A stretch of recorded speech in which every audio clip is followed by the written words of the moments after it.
Quero agora fazer uma exposição a respeito desse texto aqui do primeiro livro dos Reis, no capítulo 17, versículo 1 até o 6º, onde lemos: Então Elias, o tesbita dos moradores de Gileade, disse a Acabe: Tão certo como vive o Senhor, Deus de Israel, a quem eu sirvo, não haverá orvalho nem chuva nos próximos anos, a não ser quando eu disser. Então a palavra do Senhor veio a Elias dizendo: Saia daqui, vá para o leste e esconda-se junto ao ribeiro de Querite, nas imediações do Jordão. Você beberá a água do ribeiro. E eu ordenei aos corvos que sustentem você naquele lugar. Elias foi e fez segundo a palavra do Senhor. Retirou-se e ficou morando junto ao ribeiro de Querite, nas imediações do Jordão. Os corvos lhe traziam pão e carne pela manhã, bem como pão e carne ao anoitecer. E ele bebia a água do ribeiro. Mas, passado alguns dias, o ribeiro secou, porque não chovia sobre a terra. Essa explicação é para dar a resposta àqueles que têm dúvida sobre esse texto, se realmente era ave, corvos, ou era outro meio. E aproveito aqui para dar a resposta que dei a um amigo meu, irmão em Cristo, que viu um vídeo de alguém explicando esse texto, e ele depois me perguntou: o que o senhor acha? É desse jeito mesmo? Então, como é uma pergunta que não é tão rara, é comum, eu mesmo tive essas dúvidas, eu vou fazer essa exposição para não fazer uma crítica, mas dar uma resposta contrapondo aquilo que eu creio e acho ser mais razoável, de acordo com a análise dos comentaristas e mesmo nos originais hebraicos, lá no original hebraico do Antigo Testamento. O rapaz que estava expondo, que fez esse vídeo, diz o seguinte, que ali não era corvo, como aves, Ele usa até dizer que a Bíblia usa uma linguagem, às vezes variada, até de gírias. Na verdade, a Bíblia jamais usa gíria, mesmo nos originais hebraico e gregos, que é escrito numa língua mais popular, não usa esse tipo de linguagem. Porque toda língua tem 3 níveis: o clássico, o padrão e o popular. Como nós temos lá o Antigo Testamento escrito no hebraico, às vezes há texto na linguagem bem padrão em alta, como Isaías, e outras bem populares. E como no caso do Novo Testamento, o grego, a koiné, mas não é gíria. Portanto, aqui, quando ele diz que não eram corvos, ele diz que eram beduínos, porque era a Bíblia aí não usa desse tipo de figuras. É claro que a Bíblia usa o eufemismo. O eufemismo é uma expressão onde, no original, dá um conceito que, para explicar literalmente a pessoa que está lendo ou ouvindo, seria vergonhoso, Então, até hoje a gente usa o eufemismo. Então, o eufemismo aqui, nós temos um exemplo lá, quando Saul entrou na caverna, ele entrou ali para aliviar o ventre, na linguagem popular, fazer cocô, Mas no hebraico, no original, diz que ele foi para encobrir os pés. É claro que ele baixava a túnica, mas era para fazer outra coisa. E Davi chegou ali atrás, chegou até a cortar um pedaço da sua túnica, mas não quis matá-lo.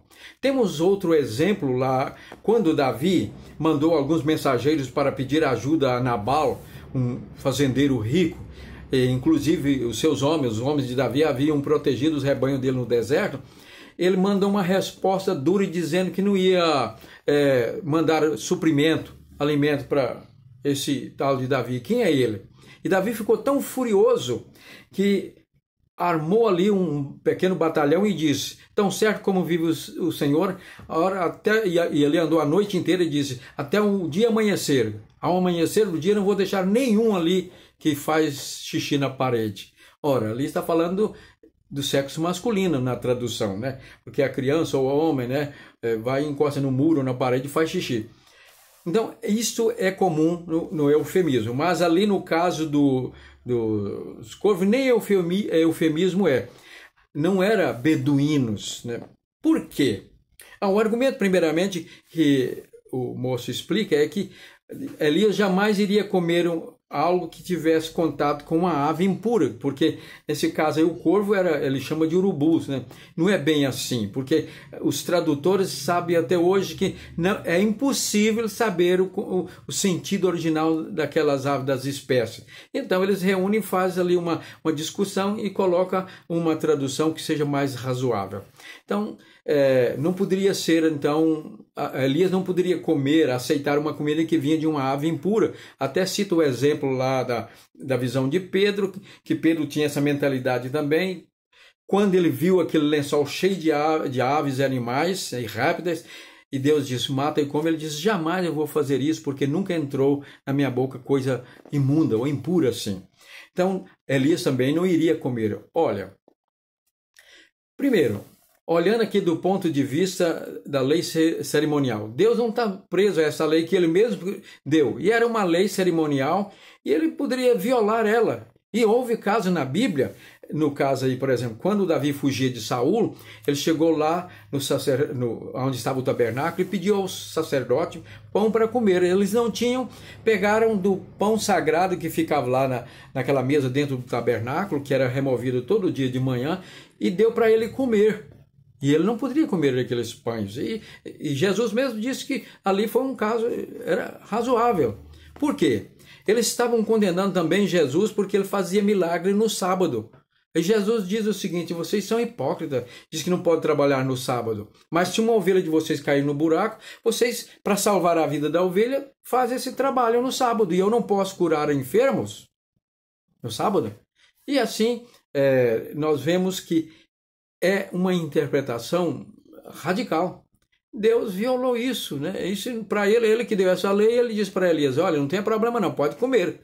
E o caso ali não seria um corvo, mas tudo explica, tudo dá a entender que era a águia. São espécies que ainda existem várias na Palestina. E ela é a ave que tem a capacidade de pegar a sua presa e carregar. Eu vi um vídeo outro dia de uma carregando uma raposa lá no deserto, né? Portanto, ali então Deus mandou que aquela águia ou as águias todos os dias fosse lá numa fazenda ali. Então era comum, não tinha sal, falando na linguagem popular, né? Numa propriedade ali, uma fazenda, não tinha sal, matava o animal, punha a carne para secar, enxugar. Então ele diz: vai lá naquele proprietário que era rico, ele não ia mandar pegar a única mantinha de carne lá de uma ovelhinha de um pobre para comer, né? Deixar ele sem e seus filhos. Então vai lá e pega aquela manta. Ela ia, pegava e jogava para Elias. O pão, mesma coisa. O padeiro estava assando ali, vamos supor, numa propriedade de gente rica, e tinha vários pães lá no cesto. Ela vinha, catava e levava, né? Então isso é o que a Bíblia tem mais lógica para ser explicado, porque é milagre. Os turistas, os guias turísticos que não têm muito conhecimento, a maioria não são cristãos. E mesmo os que são, às vezes, têm uma mentalidade liberal que não aceita muito o milagre, o sobrenatural, né? E aí usa essa expressão de beduíno. Não poderia ser. Por quê? Mais tarde nós encontramos Elias voltando no final da seca e estava ali, de repente sai Acabe com o seu mordomo procurando alguma coisa verde para os animais. O mordomo distancia de Acabe e encontra com Elias e Elias diz: vai lá e chama Acabe para eu falar com ele. Ele disse: Deus me livre, na minha linguagem. Eles têm procurado você debaixo dos céus em todas as nações para matar você. E você pega, fala para eu falar com ele, enquanto eu vou lá, o Espírito do Senhor tira você daqui, some, e ele vai me matar. Ele diz: não, pode chamar. Então, se fosse beduínos que estariam sustentando Elias, é lógico que, como Acabe estava procurando, eles iam dedar, ele está aqui, né? Ou então fugiu daqui. Então não tem lógica. Isso é uma explicação para negar O que Deus já fez de sobrenatural, faz e fará sempre para o bem dos seus servos, dos seus filhos. Deus é um Deus de milagres.